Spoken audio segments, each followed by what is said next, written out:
ইতিপূর্বে এমন শান্তিপূর্ণ ভোট হয়েছে কিনা তা পরিলক্ষিত হয়নি। সকাল থেকে রীতিমতো উৎসবের মেজাজে ভোট দিচ্ছেন ভোটাররা। কোন জায়গা থেকে হুমকি ধমকির খবর আসেনি। দলের পক্ষ থেকে মানুষের কাছে যাওয়া হয়েছে, তাদের নিরিখে ভোট চাওয়া হয়েছে। তাই দলের তরফ থেকে ভয় পাবার কোনো কারণ নেই। জনসাধারণ প্রধানমন্ত্রীকে বিশ্বাস করে ভোট দিচ্ছেন। উদয়পুর থেকে জানালেন বিধায়ক অভিষেক দেবরয়।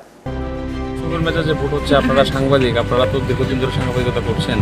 এরকম পিসফুল ইলেকশন এর আগে দেখেছেন কিনা আমার থেকে বেশি আপনারা বলতে পারবেন।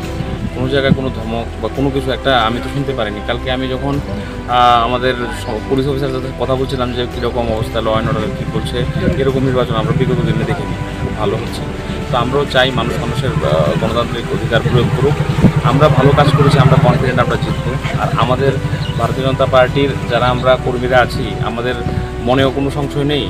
আমাদের সরকার কাজ করেছে, আমাদের বুক ফুলিয়ে মানুষের কাছে আমরা গেছি এবং বলেছি আমাদের সরকার মাননীয় মোদিজি কী কাজ করেছেন, আমাদের মোদি মানিক শাহ সরকার কী কাজ করেছেন, এবং যিনি এখানকার প্রার্থী হয়েছেন উনি মুখ্যমন্ত্রী ছিলেন, উনিও ত্রিপুরা রাজ্যের জন্য অনেক কাজ করেছেন এবং এখন উনি এখানে দাঁড়িয়েছেন। মানুষ উদ্গ্রীব ওনাকে একটা ভোট দেওয়ার জন্য।